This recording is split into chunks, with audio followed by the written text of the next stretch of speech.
Welcome back to the Supercar Connection podcast. Nothing brand new is built perfectly. I don't care where it comes Back in the stew, as you said. back in the stew. Yeah. Some dealerships, they price their cars high. Like, you want 10 off? I'll give you 10 off. It was priced for its mileage, not for its options.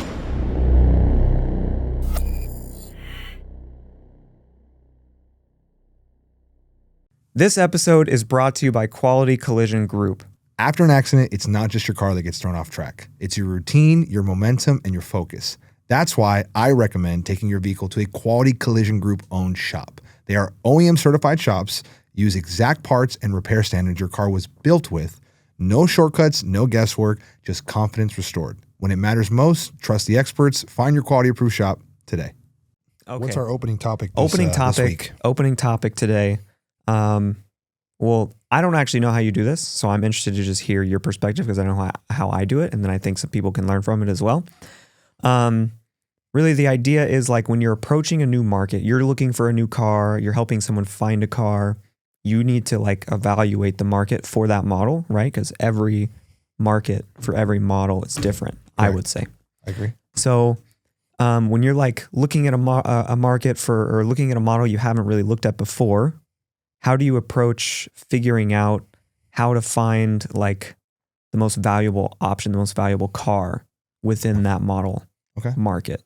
All right. That makes sense, right? Yeah, it does. It does. I hope everyone understands what I'm saying. Yeah. Your ADHD is on full display, but it's 100% makes sense. Either it doesn't make sense to everybody else or it only makes sense to me. But hey, I'm shopping for a Huracan. I want a Huracan. How do I go and figure out what's the right Huracan to buy? What makes a good deal versus a bad deal, good value, what's going to hold its value more, what's important, what's not. So I think we'll kind of do like a miniature step by step, but like I think we use some of the more advanced tools that we have in today's day and age. So like the first thing I would do is like you got to understand not only the market, but the underlying asset that's being sold in the market. So you got to understand the Huracan. Okay, like what options are on the Huracan? We're going with the Huracan? We can use it as a good thing. You can use whatever you want. Yeah, we'll use it. You started with the Huracan, so I'll keep the I'm just throwing it out there. That feels like it's an easy one. Yeah. Okay. It's the most common supercar, so we'll just use it, right? Okay, sure. So you got to understand the underlying asset. So the Huracan, okay? What are the base options on the Huracan? What is the MSRP of the Huracan? What are extra options you can add? And then how rare do those options get as you scale up? So I would look up like ChatGPT. I would have ChatGPT lay me out all the basic options that come standard on the car. What are the options? What are the price point of the options? And then how common are the options? Because I guarantee you ChatGPT can spit it out. Mm-hmm. Once I have that, I go, okay. I go to the marketplace and I look, okay. And I hate to say this is what I would do. Again, this is my perspective, correct? That's the whole point. Yeah. All right. What are you doing? I would look at the outliers. I look, what's the cheapest? What's the most expensive? Okay. Once I identify those two, I would probably look at the top three expensive, top three bottom. What are the common denominators between those? What are the common denominators between the highest priced? Because again, we might have the highest priced one might just be an anomaly. Like it might be someone that's like, all right, I'm just putting it out there just to have it out there, but it's not actually the reason why it's like that.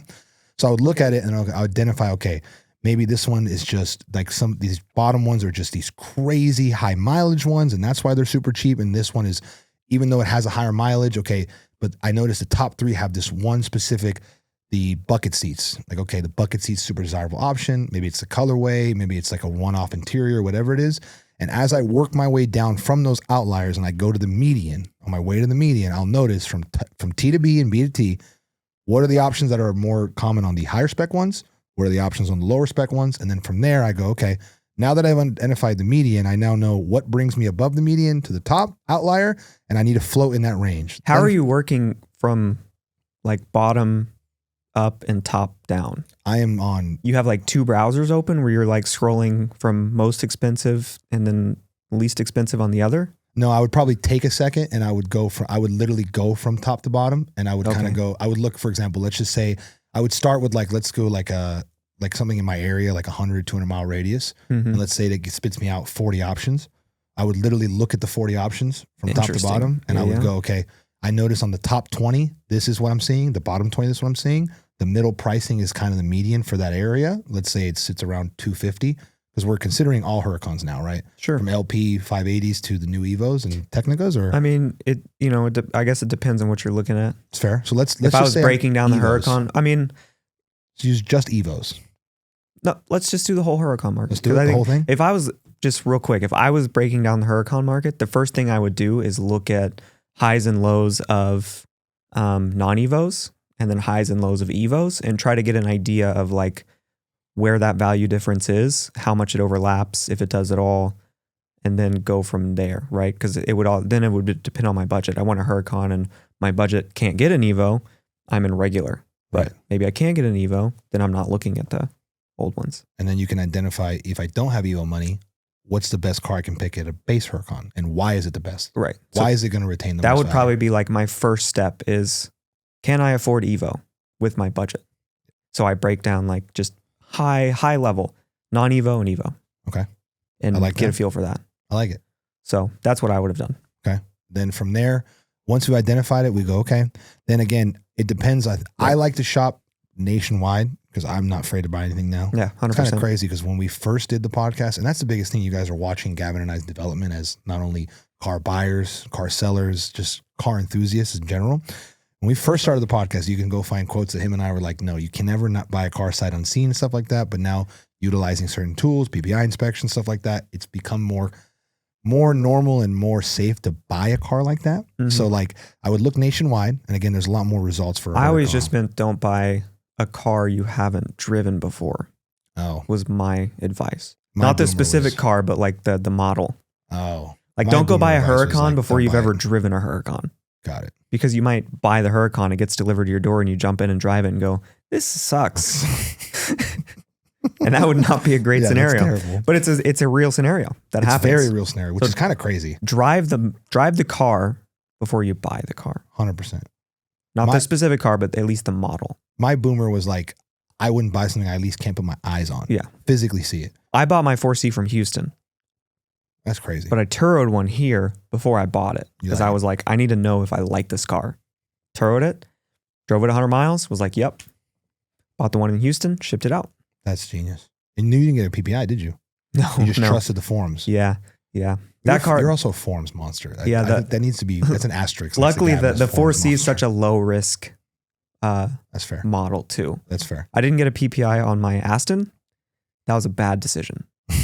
Do not buy an Aston Martin and not PPI it. Hey, you live and you learn though. You live and you learn. You live and you learn. Yeah, you might drop $5,000 on Yeah. repairs that Because you didn't see coming. my boomer was like, don't put it you can't see, but mainly because I have trust issues. So I'm like, I don't trust the dude that's selling this car or the dealership selling this car to tell me everything that I wouldn't tell somebody if I was selling the car. Mhm. Things have changed now. And obviously there's so many tools, and like the whole being fully transparent is the 100% way to go in this business. Real quick, just because this might shout out Marco. This might be good right here. Marco, if you're listening, This is why you should always get a PPI when you buy a car, whether you can see it or not. You should always get a PPI in your car. I bought my Aston Martin about a year ago. Didn't get an inspection, got it. Immediately had to get new front brakes because the rotors were warped, which was undisclosed. There was issues. And immediately upon delivering the car, I ended up having to spend $2,000 to get the front brake rotors replaced because just like that. it's an Aston Martin. There's 2 front brake rotor options. 2. That's it. So you're telling me you could have spent $200 on a PPI to save you $2,000. Oh, we're not done there. We're not done yet. Fast forward several months. My transmission feels like it's declining. And I'm like, we're about to go to Monterey. So I'm like, I can't drive the car to Monterey like this. So I go in, I'm like, I'm just dreading having to drop a ton of money on my transmission because I know that's a common problem on these. I get in, my hydraulic pump is leaking fluid immensely. So I'm not getting the right pressure when I'm shifting gears. And so I'm getting like transmission failures and stuff like that. So that's fix number 1. They have to do it. My car doesn't work without rebuilding the hydraulic pump. And then they also found that I needed to rebuild my rear axle because it was leaking grease. So just spitting grease in you could see the ring around it from it spinning and spitting up. But so that's another $4,500. So, and $6,500. were those problems present when I bought the car? Possibly. Yeah. Like very well, maybe. I might have, So. because they were both they could have been in the beginning stages and then just gotten worse over the Easily. course of the year that I've had it. How many miles have you put on it since ownership? 4,000, They were 5,000, for sure prevalent. 5,000. For sure prevalent. Yeah. So you're looking at 2,000 plus 4,500, $7,500 I've had to put into the car that a PPI might have saved me. So a $200 PPI, you would have gotten the guy to replace the front brakes, saved you there. You would have probably saw the hydraulic pump leak a little bit. They could have rebuilt it for such more minimal cost, and the rear axle would have never got destroyed from the hydraulic pump leaking. The hydraulic pump didn't lead to the rear axle. It was just completely cooked from it being cooked. Just two separate issues. You might have done the rear axle. That one might have not been present. That one might be you. You may be right. Yeah, that one might be you. That might be Gavin driving style right there. It might have been how I have to pull into my driveway. Oh yeah. But so between that and so the PPI would have saved me $4,000 easily. Yeah. Probably you probably still would have been too deep. Let's just call it that. Mm-hmm. But you would have definitely saved more than half of your expenditure for a $200 PPI. Right. There you go. And most cars, especially used cars, have something wrong. Right. I think that's people like trip about that too much. Like they're buying something that's used, even regardless of the price point. If it's used and you're like, hey, why is it? I'm like, dude, it's a used car at the end of the day. Right. Cars are meant to be driven. Because I also didn't know that it had those issues, and I was trying to sell my car. If someone had bought the car a week before I started really having issues, they would have had transmission failures a week after buying the car and come back to me and be like, bro, what'd you sell me? Right. And I'd be like, I've never had a transmission failure. The good old I never had. Right. What's great is I wouldn't have been lying because I never did have transmission failure messages up until 2 weeks after I listed the car. So if someone would have bought it, like it listed and they bought it immediately, they would have started getting transmission failure messages like within a week of buying the car and then thought I screwed them over. Right. When in reality, not the case. They would have never believed me and I would have been pretty much forced to end up having to help them out in the repairs. Right. They might try to sue me or something like that. Right. But like, that's the reality. You could buy a car from someone that they truly, there are people that will try to dump problems on you Easily. but you could buy a car from someone that they truly don't know that there's anything wrong with the car. And there's $6,000 of repairs that need to be done on that car. It happens. And that's the biggest thing. Again, PPI will save you from those imminent things, but there's situations where PPI will come back crispy. You buy the car and a month later there's problems. Just the way, the nature of the beast. Yeah, it's a used car. Something can go wrong on any day. Remember, new car, anything can go wrong in any day. Very much so, yeah. These things aren't built perfectly. Even, I know Tesla's a bad example, but nothing brand new is built perfectly. Mm-hmm. I don't care where it comes from. I don't care what factory, who it is. From Koenigsegg's down to Teslas, there's imperfections on both ends of the spectrum. But I think the nature of the beast is cars are depreciating assets at the end of the day. You do your best to mitigate against them. You do your best to mitigate against the problems, and you do the best to mitigate the amount of expenditure that you're going to end up spending at the end of the ownership of the car. Mm-hmm. So there's a lot that goes into it, from the way that you purchase it, the car you purchase, how you drive it, how you maintain it, who you bought it from. And there's all tools that Gavin and I are here to kind of pass on to you guys from our actual experience. There's a difference. Like there's a difference in seeing it, hearing about it, and teaching it. No. Experience based. From dealerships we've worked with, friends that we know have worked with this, Gavin ownership problems, my ownership problems, common mistakes and everything. We are living a testament to it, and we're only getting better as time goes on. Yeah. I'm very excited to be able to dive into that. And funny story, I was 13 years old and I had grown adults asking me what car they should buy and like what a good deal was on cars. I was 13. I didn't even have a license, and grown adults were asking me for their car buying advice. Because what would you tell because them? I'm just flipping through DuPont registry every month and like looking at listings online. That's all I did. So yeah. You what do would I have tell a lot them? of niche ball knowledge. I go, what do you want to spend? What's your price range, my friend? And then I'd put them into something that probably depreciated heavily. But it would look nice though. Yeah. But now I've learned those lessons. As long as it looked nice, who cares? Now I'm smarter. But yeah, so you're in the middle of breaking down the Huracán market. Yeah. Now you've narrowed it down to the Evo. Yeah. So now, so like for me, I'll be in the Evo market. We look at, like I said, we're going to look at the outliers from T to B, where we're at. We understand the median. We understand what options demand a higher price point, what options demand a lower price point. Now, again, I'm someone that likes to sit in the higher price point in terms of the options. I'm trying to buy something that's more desirable and will give me resale value at the end, right? So now that I'm there, okay, now I look at, okay, now I can get a lot more picky with my resale spec. And then on top of that, my mileage, right? Because even within the higher end, you're going to see some mileage gaps, right? Because there's cars that might have low mileage, low spec, low mileage, but because they're low mileage, they're in the higher spectrum. Just because it costs more does not mean it's going to retain value. Right. Not all cars are created equally. Less value. Less value. What's going to happen is you're going to buy it high, even though it has low miles. You're going to put the miles on, and then you're going to go, wait, when I bought it, it was at the top of the market. My friend, that's not how it works. That's why we need, like I said at the beginning, use ChatGPT, talk to us, understand the options on the car and what makes it desirable and what doesn't make it desirable.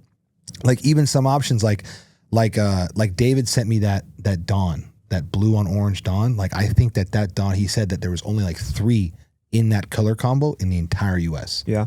Don't know exactly how desirable that spec is resale wise, but sure. It looks like that's a Southwest Florida spec if I've ever seen one, right? Yeah, rare doesn't always mean valuable either. Exactly. It has to be desirable for the next end user. Like if I look at it and I go, okay, would I buy this again? Would somebody that I know buy this? Stuff like that. It needs to be tasteful at the end of the day. It has to be, yeah. It can't be friggin' magenta on bronze wheels and go, yeah, I like this. No. You're an idiot. There's a difference. IKEA blue and yellow interior. Doesn't work. It has to be flow. It has to have design language. It has to actually kind of make sense, break it up. Now, if you want to mod it on your own, go stupid with it, do your thing. Sure. But the car, what you're buying, the stock spec has to make sense. Yeah. So that's also what I look for when I'm in that higher spectrum. So now I'm looking at mileage, I'm looking at the options, and I'm looking at the spec itself. Once I've identified this is kind of where my bias falls, and this is kind of screws me sometimes. I'm a basic kind of spec guy. I like my whites. I like my black accents. I like my touch of red, like this, kind of like our logo and how we look. Like that's kind of the way I like. Sometimes getting on the car, like for example, we're in the Porsche world, you got to get these PTS colors. That's a lot of the resale value. With the Lambos, a lot of the Lambo heritage color, like I'm not going to try to pronounce it because Gavin's going to make fun of me, but like, what's the orange called? Orancio Borealis. That one. What's the purple called? Why are you going to do this to me? Because I know you were built for this. Viola Pacife. You've been waiting for this moment. That's not a heritage color though. It's not. What are the heritage colors? Do we know? Oh no. I mean, Orancio Borealis is for sure a heritage color. So like if I see, so for example, I see going for 290. Let's call it 300K. There's one in that Bianco orange crap, and then there's one in white. I'm going to pick the Bianco because I know at the end of the day that will be more desirable for someone at the end user than the white. I don't know Simple how much. Stuff like that. Yeah. For Lambo, I don't know if it's as important. I mean, I think bright colors are important in general, but I don't think like heritage colors are as important as like McLaren. Porsche. Yeah. Being like, oh, well, this is this specific, whatever. Mm-hmm. I also think this is a hot take, and this might be I'm straying away from the topic here. I also think now it's a hot topic and it's a drastic one, so bear with me. It's not that I don't think Ferrari red is in the top resale anymore, but I don't think Ferrari red is as desirable as everyone makes it seem anymore. Yeah. Like I think to be able to be safe Ferrari red, and yes, because there's an old guy that'll buy it, but I don't think it's safe to assume that every Ferrari buyer in the market nowadays is looking for red because it's so common amongst Ferraris because everybody's like, oh, Ferrari red, can't go wrong, Ferrari red, can't go wrong. And you can. A lot of the younger buyers are like, I want anything but red. Yeah, exactly. I want to see some shit I don't see. Even though you have a red Ferrari. I do have a red Ferrari. But that's not besides the point. Yeah. My red Ferrari is because of the fact that it was the deals that I was actually looking for in that car. Red on tan. Exactly. Because that used to be the red on tan. Like when you hear Ferrari, you think of red on tan. Like I'm picturing an F430 red on tan. Right now. That's what I picture. Okay. Maybe a 458 red on tan. I don't know why F430 is coming to my head. Yeah, that's interesting. Is that where my generational car enthusiast starts right there? That era? When you hear the word Ferrari, what's the first model and color that pops into your head? I want to say 458, but I'd be lying. I don't know why an F430 came out. Drop it in the comments. First car. First comes to your head. Well, now you've already primed them for 430, so we're kind of screwed. All right, then we're gonna get a bunch of 430 comments. I also thought red 430. I think Testarosa's up there too. Yeah, Testarosa's iconic. It's low key the car that made me fall in love with cars. Is it really? Yeah, the Testarosa. Yep. Word. When I was a kid, I saw one parked outside of a high school football game of all places, and I was probably like 7 years old, and I saw the car, and I still remember. I can picture the car in the parking lot to this day. It's that much of a moment. Yeah.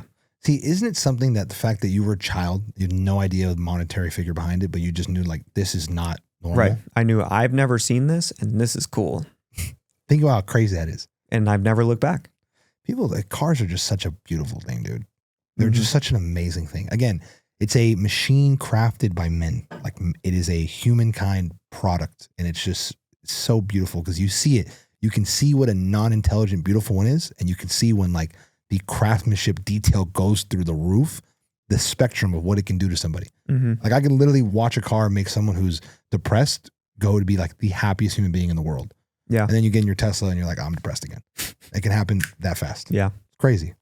That's all right. So where are we at? So in we're the process? in the process. So like, again, now we're at like, now we understand where we're at in terms of why a car is desirable, why it's priced at that, what's a good mileage range to try to be at.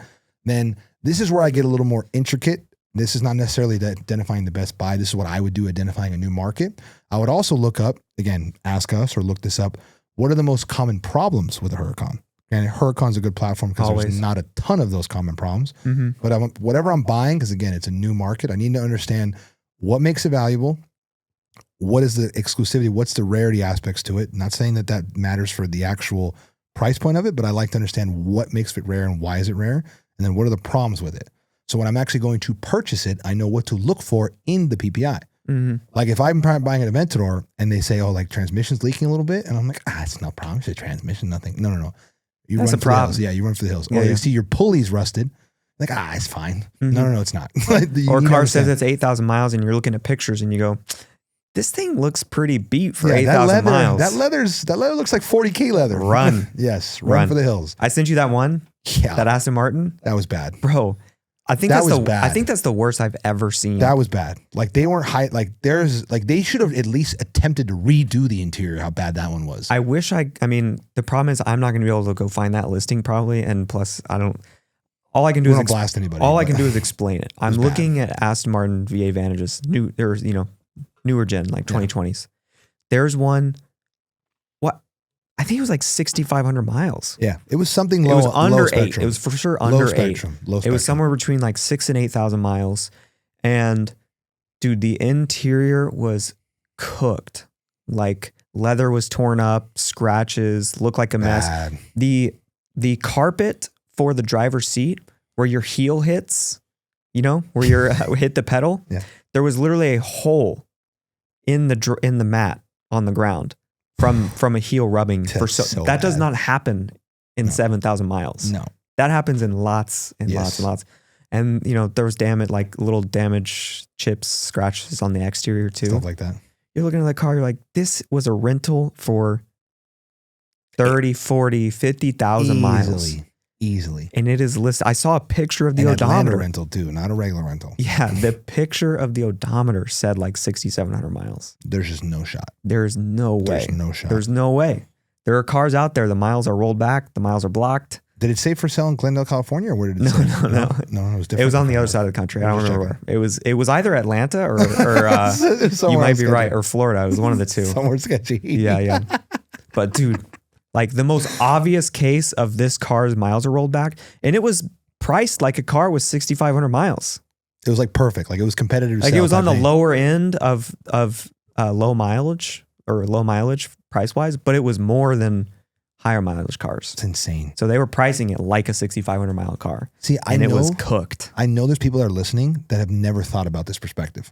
Like they just look at the miles, look at the price, and then go, "Oh, it's kind of beat up, not too bad." No. It's not that it's just beat up. It's there's a difference between like for example, if I bought a car brand new and I had it for 6,000 miles, the driver bolsters are going to be worn because I'm a thicker human being. But they're going to be like creased. Correct. I'm not going to tear them and everything like that. So like there's a difference, but like you could see the difference between like, okay, that's been used and abused for 30 plus versus like, all right, this has just not been treated nicely for 10,000 miles. There's a difference. Nobody's heel is heavy enough to wear through a carpet in 6,000 miles, 7,000 miles. I don't care who you are. No chance. There's no shot. That's pretty bad. So I wish we'd find that. I don't know how we sidetracked on that, but we didn't. Where were we at? We're talking about PPIs. Make sure you get your car checked out. Yeah. Don't buy a car. Ooh, man, someone's going to buy that.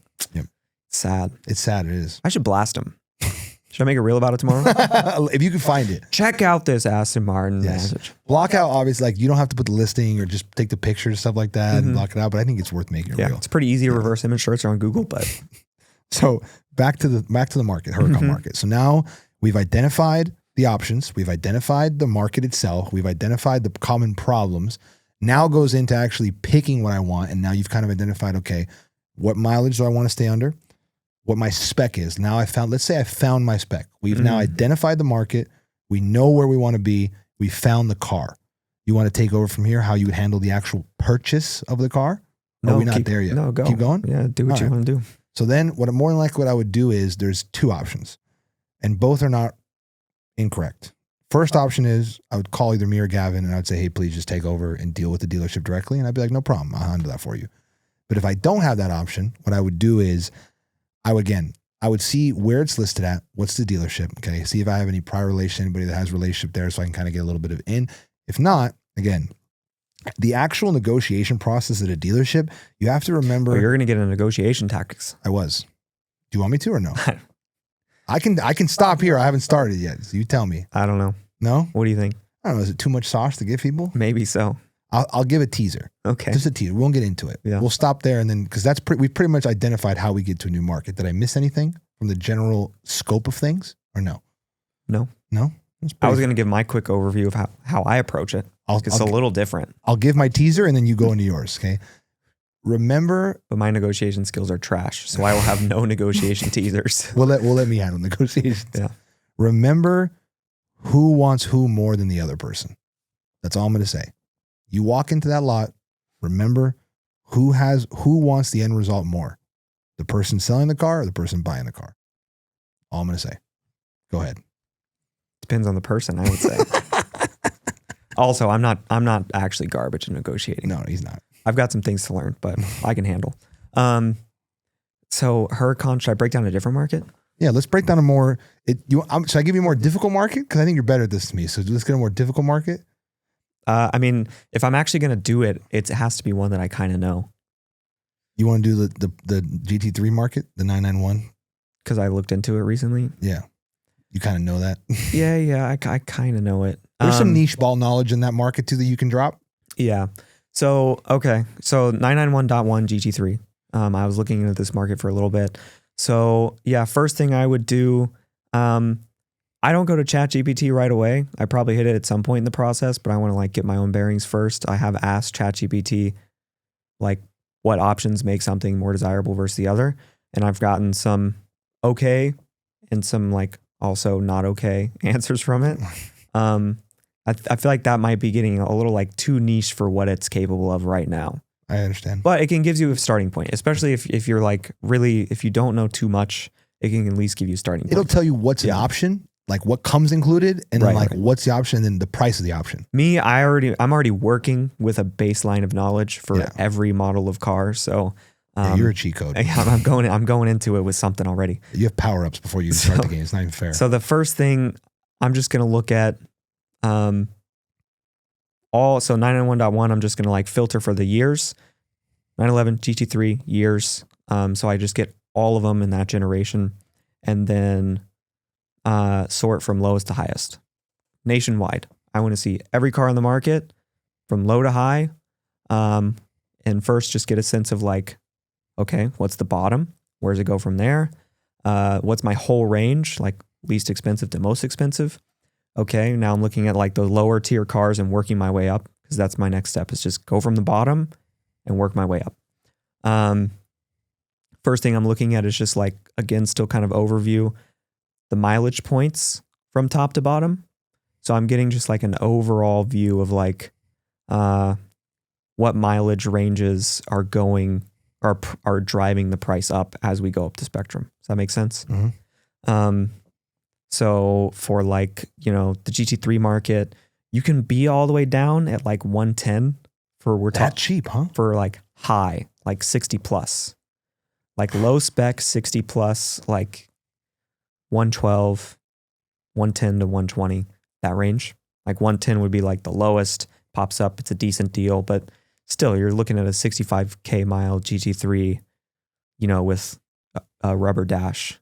So that's crazy. That's crazy. It's probably going to sit. It's not even, whatever. That's criminal. So, and then quickly you go up to like 130, which is where the meat of the bottom of the market is. Okay. Like, okay, there's a lot of options because that's kind of what I'm looking at. What's the cheapest? And then it's like, where do we get to the point where there's a lot of at least decent options, right? And that's like the first like grouping. So 130 to 135 is like that first grouping for the GT3. Once you hit 130, like 127 to 135, that 130 mark is when your options open up to several like what appear to be decent options. So I'm like, okay, so bottom of the realistic market is like 130. If you're trying to just squeeze into one, you can go under that. I'm usually not looking for like the squeeze into market. Yeah, we're not bottom dwellers. But I think there's always like two strategies for me. I'm either going for, a higher value, lower mileage spec. I'm looking for a value, something that's going to hold value that way. Or I'm looking for like the best deal in that lower tier of the market. Not the 115 range, but like in the 130 range. Okay, like that's where a good chunk of the market is. Most of those cars are around like 30,000 miles. So can I find one with 20,000 miles with a few options for 130? That would be the car I'd be waiting on to jump on, right? Right. So, and that's just kind of like the market I'm typically looking at. So that's where I'm at. We're at the 130 range. So now I'm looking at, okay, going up through the cars now, I got an idea of what mileage does to the price. So now I'm looking at options. All these super cheap ones, none of them have a leather dash. Oh, well, that's important now. The leather dash. Well, also leather delaminates. So you want to make sure that the car hasn't been sitting out in the sun in Miami and all the leather's peeling up. Because then that could be $6,000 to recover. Expensive. Recovering dashes can be expensive, people. Don't underestimate that one. Yeah, the biggest thing is taking them out. Yeah. That's the expensive part. Teardown is crazy on those things. So, now we've got like options. Obviously, there's, you want to make sure the car's got carbon ceramic brakes for a car like that. If a car has a carbon ceramic brake option, it's better to just have it. Find one that has that option. It's just always going to be the better choice. They're expensive, but like they're supposed to last for minimum 60,000 miles. So that shouldn't be a problem for you. Yeah, who's owning a car long enough to replace carbon ceramics? I don't know. It's a long time. That's a stretch. I'd be surprised. Yeah. Only if you buy a car that's already high mileage and there's only like 10% life left in them to begin with. That's like a third car owner, fourth car owner kind of thing. So yeah, first, now that I've got my mileage points kind of mapped out, how that affects value, and now I've kind of building options, how that affects value. Next is just, because again, like the higher price cars can also help you get an idea of what options are desirable, like you mentioned earlier. So for me, like looking at the higher price cars for where I have been in the market right now is just to see like what options are desirable. This car has 15,000 miles and it's still priced with all these cars that have like 7,000 miles. Oh, well, it's got like that option. This interior is insane. Like I haven't seen that like color combo on one. Okay, unique spec. That makes sense. Things like that. So now I'm just looking at my budget. So let's go back to the 130. And like I said, I'm trying to find the car with the most value adds for the price. Because now I'm just looking for the right deal. Okay. I'm looking at I feel like in that lower tier of the market, the cars with a lot of value adds sell quick. So if I can get a car with a lot of value adds at the lower end of the market, when I want to then sell that car later, I'll be able to sell it easily because I can price it towards the bottom of the market. There's a lot of buyers towards the bottom of the market because there's less competition among other model options. 100%. So like a GT3 at 130, there's less competition amongst other cars. Now you go for a high spec GT3 at 160. Well, now you've opened yourself up to a whole bunch more options, right? Agreed. Porsche is super liquid too. So you're looking, you've got a higher spec car, because even then it's like, oh, well, do I get a higher spec 991.1 or do I just spend like a few thousand more and get a lower end 991.2, right? So there's a lot of competition at that high end of the market. So I like the bottom end of the market. It's easier to liquidate. It's easy to get in and out of. So now what are the most value adds I can get at that like 130 range? Lowest mileage, most options. That's now what I'm trying to do. What's the car I can find with the lowest miles, most options packed in for that 130 range? That's like, that car is a deal. Compared to everything in this little band, that car's a deal. And sometimes I have to wait on it, right? You're just watching the market. One day something pops up. Wait, you're telling me that you have to be patient and wait for the car sometimes? You're telling me right when you go search, it's not sitting there waiting for you? For me, no. That is crazy. Because I'm Chris Kyle, the American sniper. I'm waiting around for the right deal to come up. Because like you said, yeah, the cars that are on the market that day, unless one happened to be added yesterday, like the best deals don't stay for long. So you've got to be ready and waiting for them. All the cars on the market that are sitting there and have been sitting there are the cars that everyone else who's shopping for that car has already looked at and decided they don't want it. So I'm sitting around, I'm checking the market daily, I'm waiting for that car to pop up, and then boom, a PTS car for 132 with 22,000 miles, call, Right. And if you don't check the market that day, you probably won't even ever see it. You won't. Because it's up and it's gone. You don't even know that it came. I can't tell you how many markets I've watched, even like before I'm ready to buy, where I'm just watching the market, getting to know the market. The amount you sent me. Yeah. Not even watched. Yeah. You sent me them. I stalked the market for so long. Kevin will send me and go, this should be gone in 2 days. So long. Yeah. So long that I've stalked the market multiple times and I've stalked many markets that I haven't ever bought because I stalked them too early and then I changed my mind too much. So, oh well, I learn every time. So it's good. Yeah. I'm building a portfolio. But yeah. You can attest. I've done that so many times. I've sent you a car that's like, this was listed today. It'll be gone.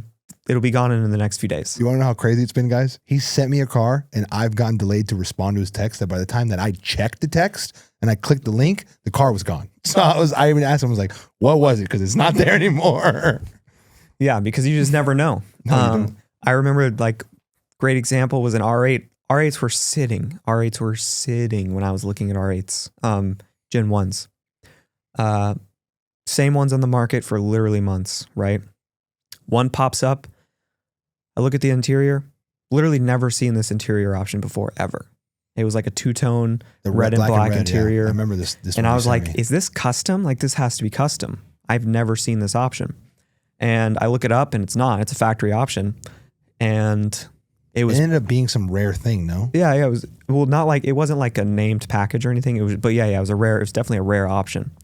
And I was like, this car's not going to last. Not going to last at all. Because it was priced for its mileage, not for its options. So you're looking at everything else and you're like, this is the same mileage and price as these other cars, but this thing's loaded with rare options. So, and it was gone in like 2 days. And I knew it. So that's what I'm looking for. That's what I'm trying to find personally when I'm looking at the cars. Can I add something? Yeah. That point you just said, that sparked the thing that I forgot to mention. So part of not only understanding it is, and this is part of, again, you always have to look deeper, is part of what it goes into is who is selling the car. What do I mean by that? So like what Gavin said, the car was priced for its mileage, not an option. I remember when I was younger, my grandfather bought a C7 Z06, a white one from McKenna BMW in Norwalk Downey area. I remember because that was when I got active. This was maybe I was like 14, 15, right? That's kind of when I got active into looking into cars. And I remember seeing that car and I went, the mileage, again, I didn't know too much about the options at the time, but I was like, this is a good deal. I was like, why is this a good deal? And I realized it was McKenna BMW selling a Corvette. They got that car on trade. I found that it later ended up being the owner's son's car. So they just sold it at the dealership because it was the owner's son's car. Mm-hmm. Sometimes some of these dealerships that gets trades and they don't wholesale them at auction or wholesale them at a dealership, they'll list it. It's not their niche. They don't know exactly what they have on their hands. Yeah. So you could take advantage of that. It'll pop up and you go, hey, this is a freaking Nissan dealership selling an Acura NSX or a sorry, that's a bad example, but a Nissan dealership selling a 720S that because somebody went broke and they had to trade it on that they don't know exactly what they have. You can capitalize on it. Or on the contrary, you look at the higher option, the higher priced ones, and you go, wait, this is a Eurocar one. Oh, it's just priced overpriced because it's Eurocar. It's not overpriced because of the options. It's the pricing is not always what matters. There's more than meets the eye than the number that it's listed at. Yeah. Some dealerships, and this is from experience, they price their cars high so that people can have more negotiating room. So when you go and you're like, hey, I like this car, but it's high on the market. They're like, you want 10 off? I'll give you 10 off. And you're like, hey, they're giving me a good deal. No, they're not. They price it in knowing you're going to come and negotiate so they can just act like they're giving you a good deal, but they were over the market anyways. So it also matters on who you're purchasing the car from. Does that dealer have a reputation for having poor cars? Does that dealer have a reputation for having high-priced cars, low-priced cars? Do they want to move inventory? Is it even a dealer that should have that inventory? Right. Those are all important things. That person that was selling that car might have, again, not known what they had on their hands. They look at the mileage, they looked at the market, and they go, this is a fair price, but they forgot about the most important thing, which was the options. There it is, baby. But and I may be wrong. Tell me if I'm wrong about this. Hit me. Dealer that wouldn't usually get a car like this gets the car. So a lot of them will try to wholesale it. Just get rid of it. Yeah, I took the car in at $102,000. That's a wholesale price. That's, $3,000 under MMR, $5,000 under MMR. So now I'm just going to try to wholesale it. Maybe I make $1,000 or $2,000. Right. Send an auction for MMR. While I'm waiting to wholesale the car, maybe I list it for $110 for a couple days. It sells, right? Yes and no. No? So the only reason why no is because like dealers, depending obviously who the dealer is in the market, the car market has kind of become the real estate market where off-market cars that have never seen the light of day is the most is obviously where you can make the most profit on. So some dealers don't want cars that like, even though they were listed, because once it's listed, for example, once you list a car, like we've, again, through the start of the dealership, we've learned that when you list a car on Auto Trade or anything, it automatically goes on the Carfax as it was listed for sale officially on one of those sites. So if a dealer lists it through those services and all of a sudden it pops up on the Carfax and then a day later they wholesale it to somebody, when that next dealership has it and they go to list it, it'll show it was previously listed for this price and then it was listed for this price a couple of days after. Well, the price won't get posted on Carfax. What, the price doesn't get posted or just the fact that it was listed? Yeah, just that it's listed. Maybe I'm wrong. This vehicle is listed for sale at this mileage. That's all that it says? Yeah. Some people try to avoid having a listing. It's not always it's not always a great look when you see like vehicle is listed at this dealer. 3 weeks later it was listed at this dealer. 3 weeks later it was listed at this dealer. You're like, oh, well, why is just passing hands? Yeah, why is everyone passing around this car? No one wants it. Why is it not hit a retail buyer? Yeah. Exactly. So sometimes people do that. Sometimes I think it's more of like they send feelers out, enough feelers, they give it a day or two, there's no feelers. All right, we're out. Because if a dealer to dealer, it doesn't last more than a day. Dealer to dealer, by the end of the day, if a big dealer wants a car moved wholesale, that car is getting moved to wholesale. So basically, if you're charting it out, we've got mileage affects price. Options affects price. And at my, what's it called? At my price point, I'm basically like lining it up to where like 130 is my cross point of mileage and options. Now I'm going, okay, well, like my amortization. Yeah. Where can I? Now I'm looking with that plot point, more mileage, more options, same price. Right. So it's, car's undervalued. Buy it. Correct. Because if the car's 5,000 under market today, that's 5,000 less dollars that I lose from owning the car when I go to resell it. Technically, if I buy a car 7,000 under market today, have it a year and go around and turn it and I sell it and now market drops $7,000 on that car, I can get out break even. Where if I paid market price a year ago, I lost $7,000. So you really, and we've said this before, you make or break your money on the car when you purchase it. 100%. I just thought of another thing too to add to this. Add to it. I'm losing my train of thought too. This is sad. So going back to your perspective on how you take the market. This is kind of why I wanted to talk negotiation, but I'm not going to give too much free sauce. I got to leave you guys with a little like desire. So the way you do it is probably the most effective way to do so, because that's when you get the really best deals, when you're in that like bottom tier, mid tier. Right. I will say, in my scenario, there's rarely room for negotiation. Right. Because the car is already priced so aggressively and it's going to sell. Someone's probably already called on it. So it's like, if I don't just go, I'll take it for that price, then they're going to sell it to someone else. I agree.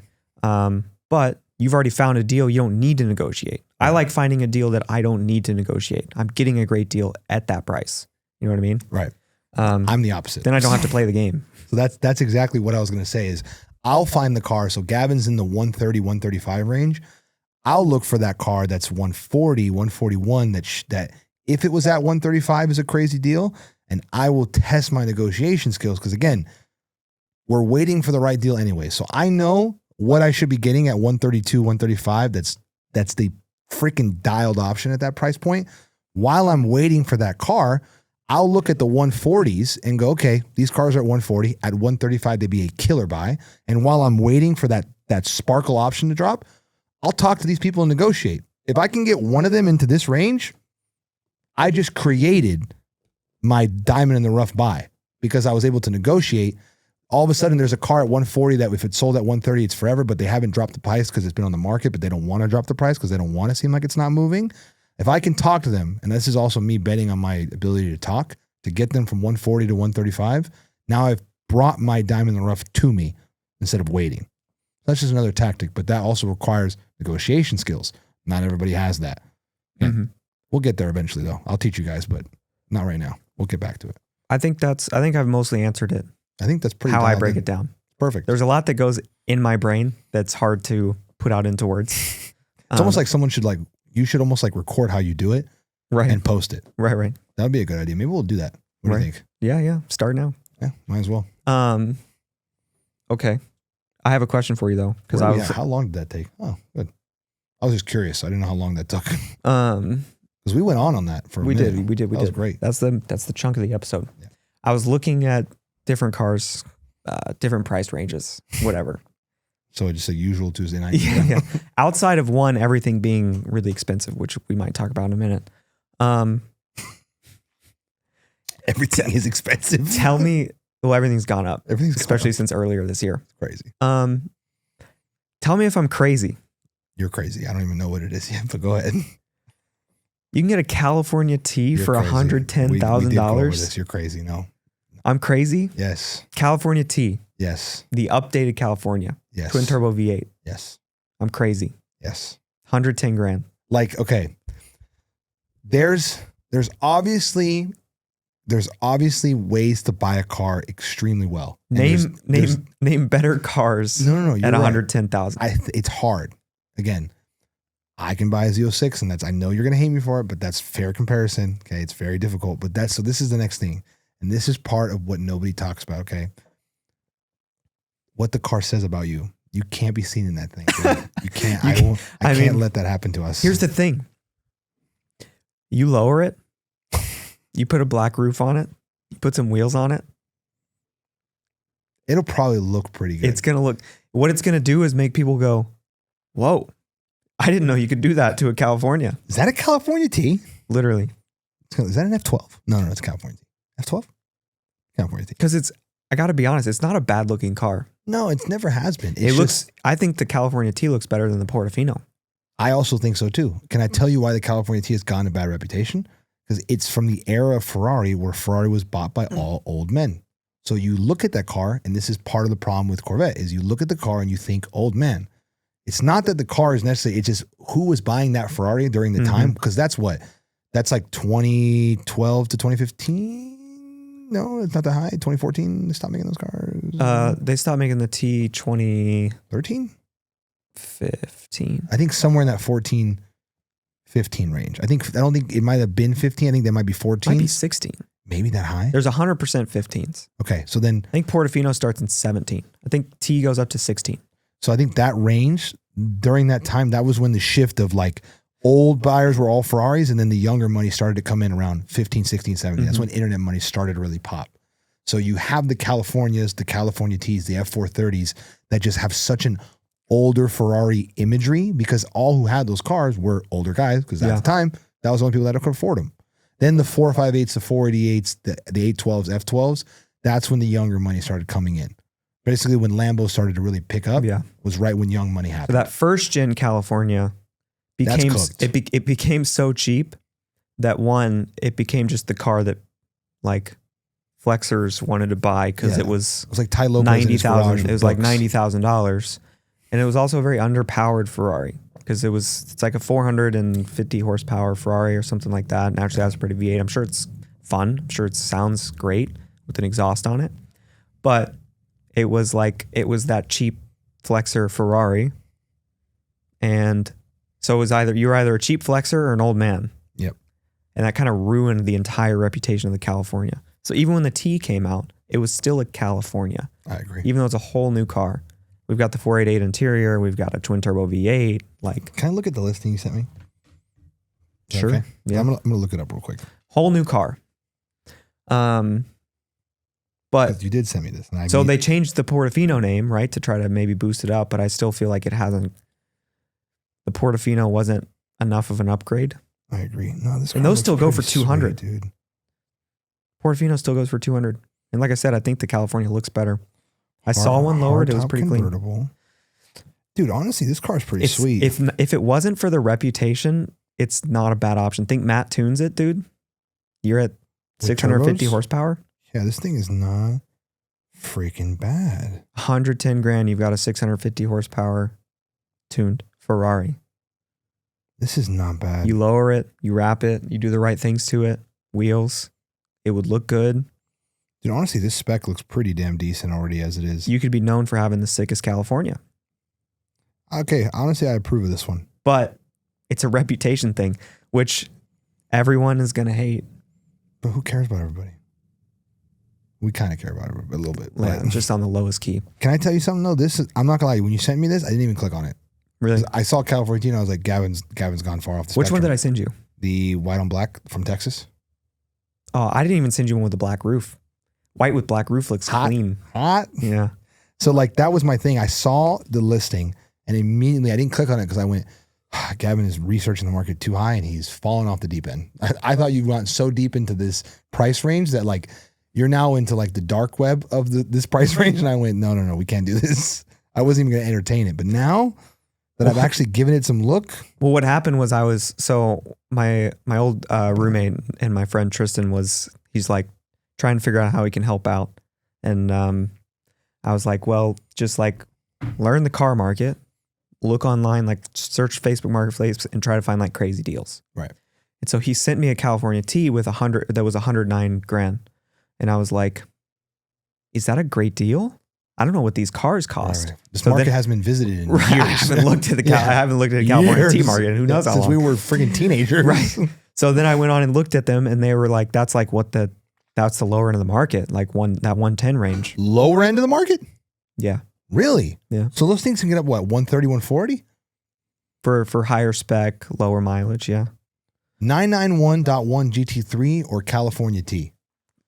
GT3 All right. Well, fine. all day. I'll take it too. That's fine. But 110 grand, California T or Aston Martin V8 Vantage. Just north of 100 is a weird range. Yeah, you're in a because you're You have some R8s there, right? You could do. Are they V10s or are they V8s? no like first gen V10s. Second gen V10s are still good, unless you're got 60,000 miles, you're still paying at least 120. I think the fact that you don't see the T boosts it up a lot in my eyes. Like you just don't see it. Like I think it's almost the narrative has changed. Like they were supposed It to. would for sure be difficult to be a car guy trying to push any sort of brand in a California T. You would get roasted all the time. I think. No matter how cool it is. Maybe we test it. Maybe I need to test this out. Yeah, I don't think it's that bad anymore, man. I really don't. I think it is. I think it's not that bad because I think also Ferrari, like the direction they've gone, like for example, the Roma, the new crap they made. I don't even know the name of the new one. What's the name of the new one? The newest one, the one that you roasted about being like a Camry inside? Is it the Amalfi? Amalfi. Like that, like the evolution of the California has not aged well. Yeah. It has not aged well. So I think it makes the California and specifically the California T a little bit more desirable. It's really not a bad, it's a good looking car. It is. It really is. It's old Ferrari design. It feels weird. I feel weird saying it. No, it's 'Cause it trust goes- me, when you sent me, I didn't even click on the link. Right. I didn't even click Because on the link. you look at cars with like supercars with the worst reputation, that makes the top 5 list. every time. What's the top 5? Top 5 of supercar, because I actually saw someone made a video, which we've talked about this, so it's not like I'm stealing an idea. I feel bad because I literally one popped up on my feed. That's the worst reputation supercar, Gallardo. I think so. Yeah, if you own a Gallardo right now, I won't even speak to you. Wow, bro, Gallardo. Bro, what's wrong with that? Bro, with the Huracán being the way it is, you can get 580s, 610s for what you can get. Why do you have a Gallardo? You can get a Gallardo for 120. Why would you own that at 120? Think of every option at 120. Gallardo, there's no way Gallardo is competitive in that price range at all. I mean, it depends on what you want. Okay, so what is a Gallardo? What let's hear. You want to have this argument? We can have this I just don't think this is like what's number one for you? For worst reputation for supercar? Me, I think of Ty Lopez scamming out of his garage with books in that orange Gallardo he had. Wow. That has the worst reputation for me, is the Gallardo. Like I'm telling you, you have a Gallardo. Like we go to car meet, you have a Gallardo. Like it's very unlikely, and this is not me being a dick because I can be a dick sometimes. There's a very unlikely chance that I even speak to you. I hate to say it. Can I preface this? I like all of the cars I'm going to name. This is not like I'm hating on the cars. I'm just telling you the reputation of these cars. I'm not dumb. Yeah. I can like the car and also know what the reputation is. Yeah. So here we are. I hate the car. So I would take any of these cars. I would drive any of them happily. But first one that comes to mind for me is the McLaren GT. That's up there. That's just like, I feel bad. I feel bad saying it. I feel bad being negative. But you pull up in a McLaren GT, it's just like you're just saying, I don't know what to buy. I agree. That's pretty bad. This one was there and the doors went up. So I bought it. Yep. It said McLaren on it. So I was like, cool.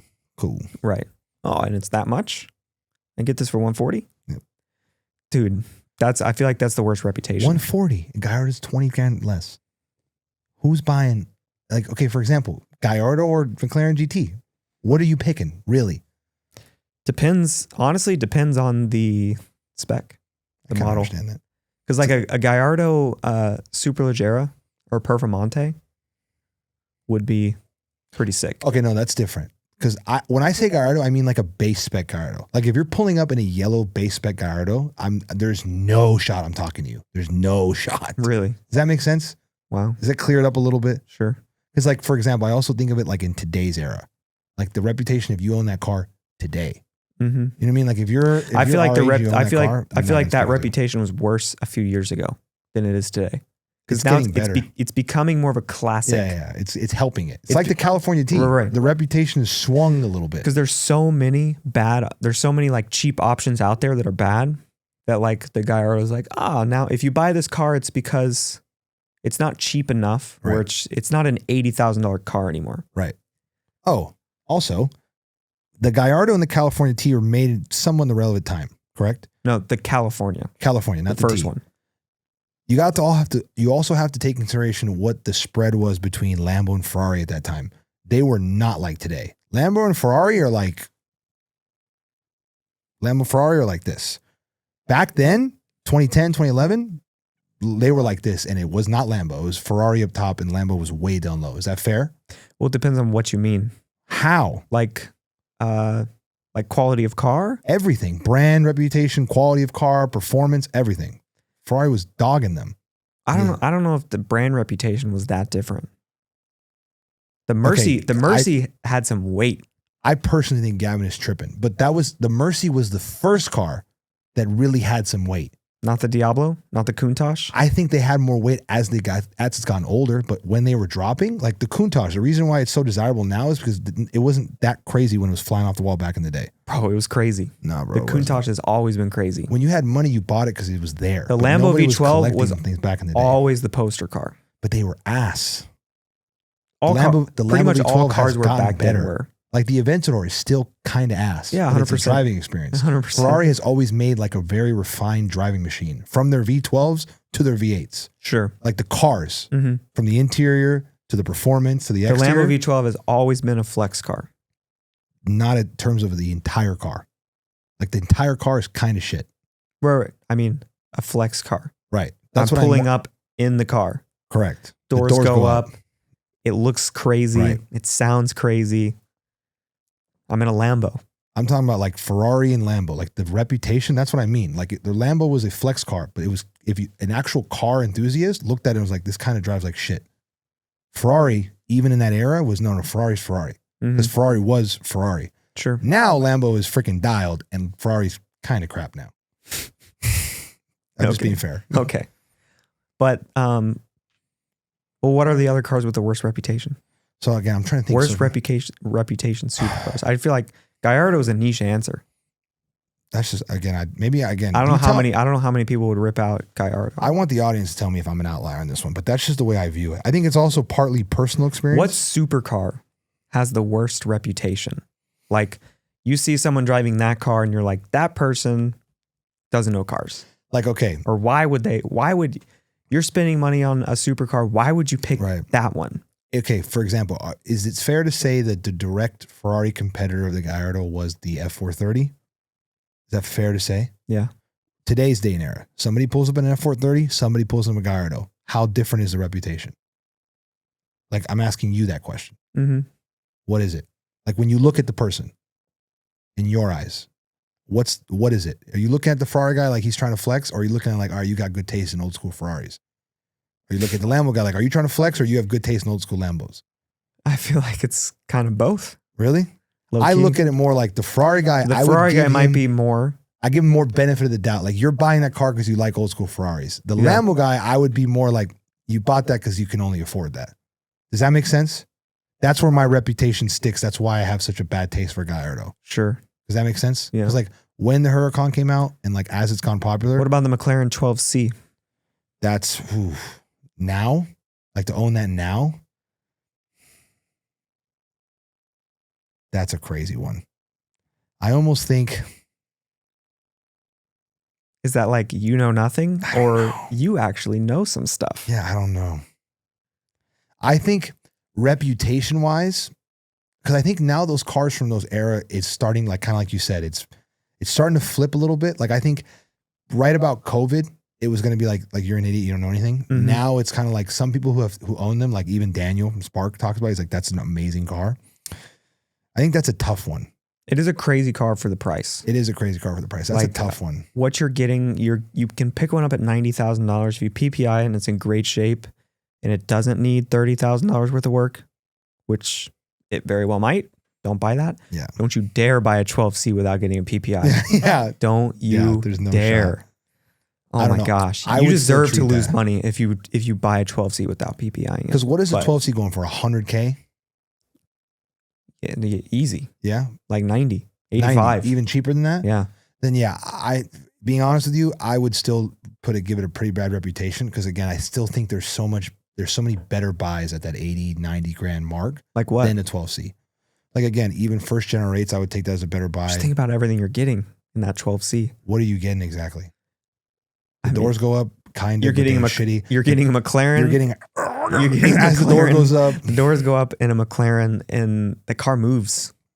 Car scoots. I don't know. I think the problem with me is McLaren's design language outside has gotten so much better that like now the 12C looks like visibly really outdated. A lot of people like it. It's weird. Well, there's a lot of people that like old cars. Yeah, I think there's a big taste for it. Again, I just think people are like, oh, this car's timeless. I'm like, put it next to a 650.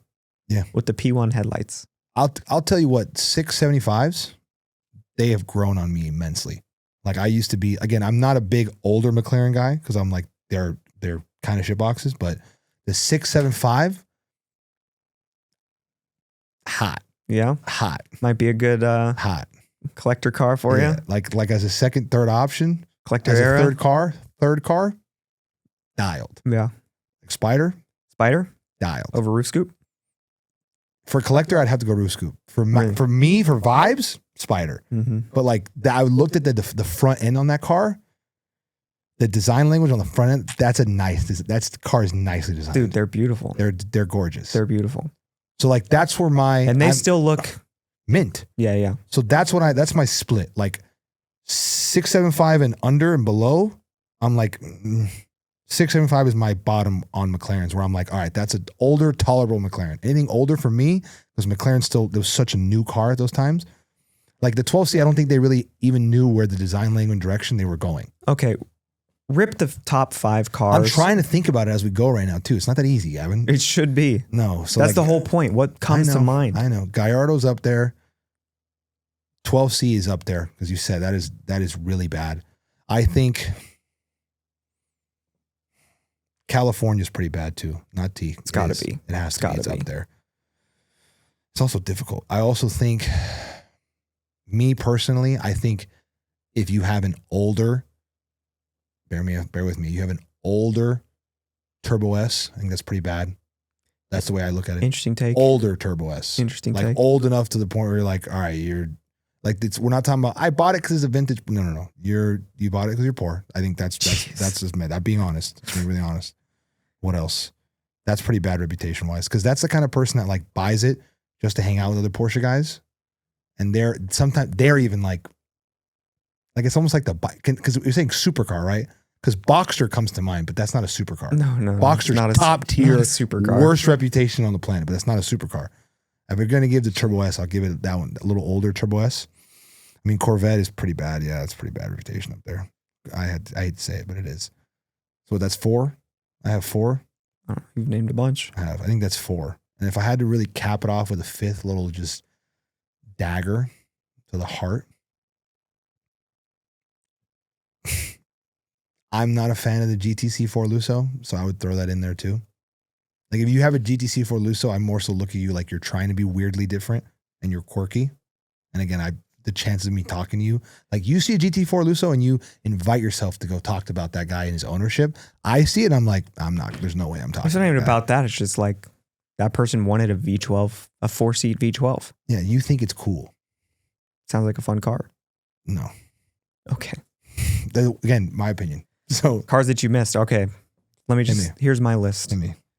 First is the California, I think, which is why it's so hard, because the T looks smooth.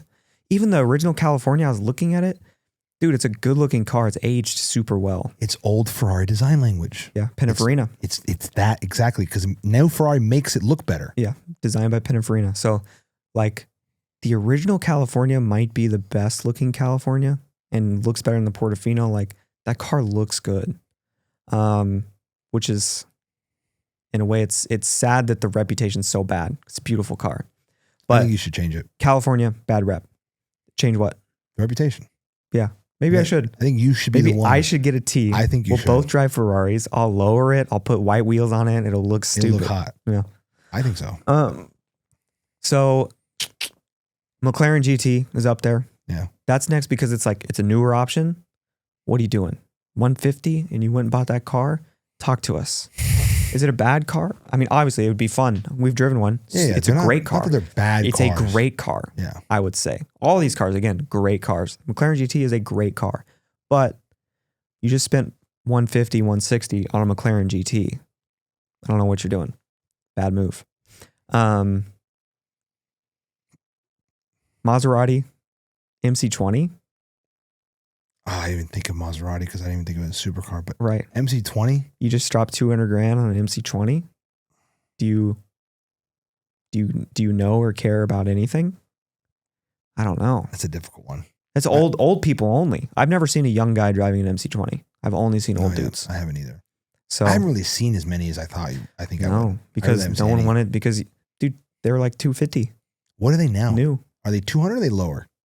I think they're just under. Just under 200? I think that car low hundreds, like 120, 140, for sure. 150. It's going to be a great car at 120. Purchase, yeah. But right now, you're driving that. You spend a lot of money on it. You don't know what you're doing. Yeah, you don't want to be the guy that drives up in the freshly purchased MC20 to a car show. Yeah. You don't want to be that guy. I want to say the Artura is all. There's lots of McLarens on the list. Artura's on that list as well. And I would love the Artura. I think it looks great. I've only heard great things about how it drives. I think it's a great car.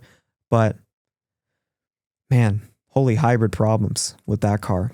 The lease specials make it worse. They're so expensive. That's why the lease specials, because they're so expensive. No one's dropping $300,000 on a new Artura. Madness. So they have to lease special it. It's their only option, because who's spending $130,000?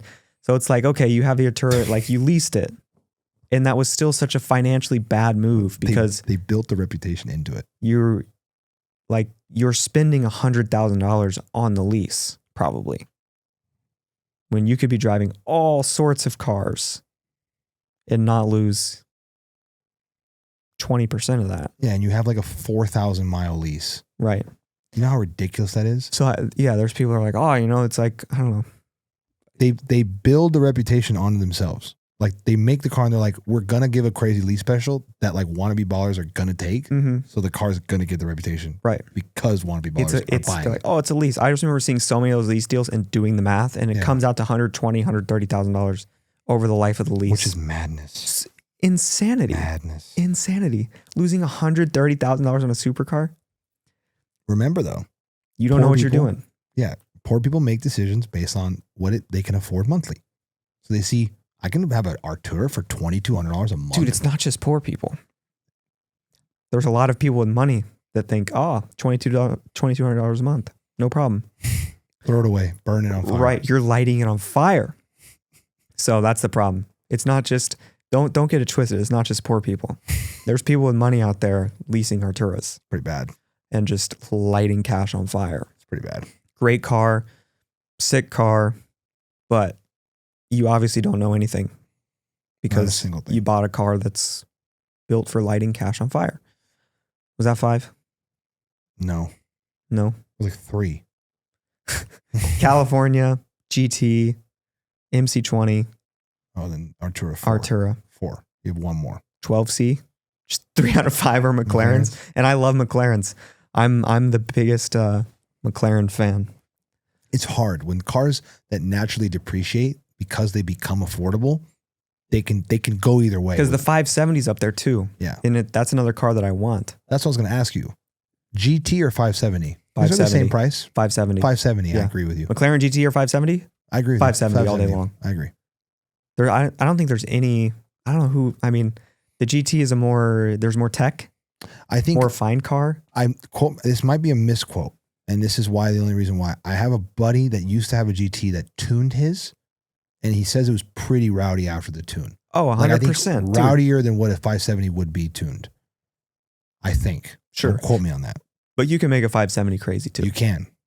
I just think that this is like, for me, again, both of them you can make crazy, but yeah, I think the 570 looks way better. Way better. I think it's a much more like timeless car. It stands out more. The GT's design problem is it's and this is my opinion. It's like it's bubbly. Like it doesn't look. It's not sharp. It looks. It's bubbly. Like it's a bubbly C8 Corvette. It's a bubbly C. Exactly. It's like a C8 Corvette that's inflamed. I got stung by a bee. Yeah, it's just in like this.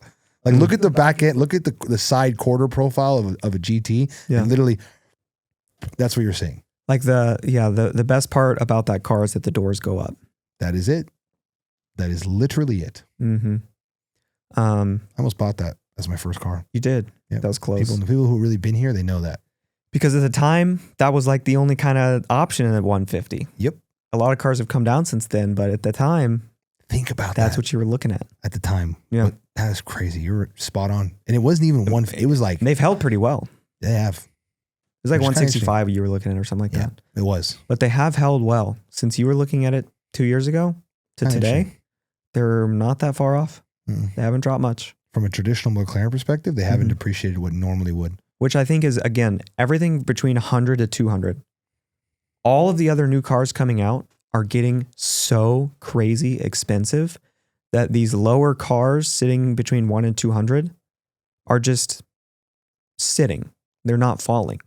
Because every new car that comes out, the car that used to be 175, 200, 225 is now 300. Yeah, it's crazy. So a new Artura is 300 instead of 225 or 200. And it's so the 570 just holds true at 130. Crazy floor. Yeah. Crazy floor. Like that floor has been there for how long now? 2 years maybe? Right. 2 years. Because the floor on the, what was I looking at? I don't know what the floor on the Artura is actually. 200? I think so. Those cars are still relatively new 200. Floor. So until that slides to 150, which even then, it's like, how much does that really affect the 570 market? Because now it's weird because now, so you have the 570 market that's flatlining at 130, right? Then the 600 LT market bottomed at 180 and is now seeing a bounce from 180. And now we're back to 200, which has caused the 720s to where they used to be like 225, 230. They're now 250, which pissed me off a lot when I saw that. Because I was ready to kind of pull one at 220, 225, and I went, I can't even find one at 225 anymore. Yeah. And that did really piss me off. I'm not going to lie to you. Yeah, that McLaren market definitely bounced. Bounced. A lot of the markets bounced a little bit. Hard support. But that was a huge one because they were at you could get them at 180. I mean, you're talking about the bottom of the market at 180, but it was bottom of the market for 180 all day long. There's some mint 600s for like 240. Mint 600 LTs for 240. That is wild. When I checked the other day, there was only one 600 under 200. That is wild. Like there was two. The cars listed at 200 were your 30,000 mile. That's crazy, dude.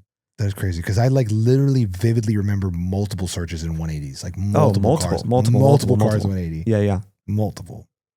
458 market is appreciating. 458's like low key. I don't know if it's officially flipped, but it's like almost flipped 488. Like it's right there. Like we're in that transitionary period. Yeah.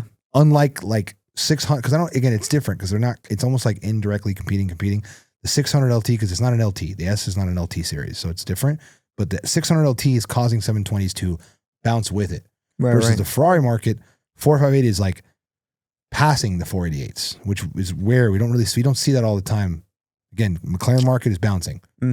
Lambo market kind of bounces as well.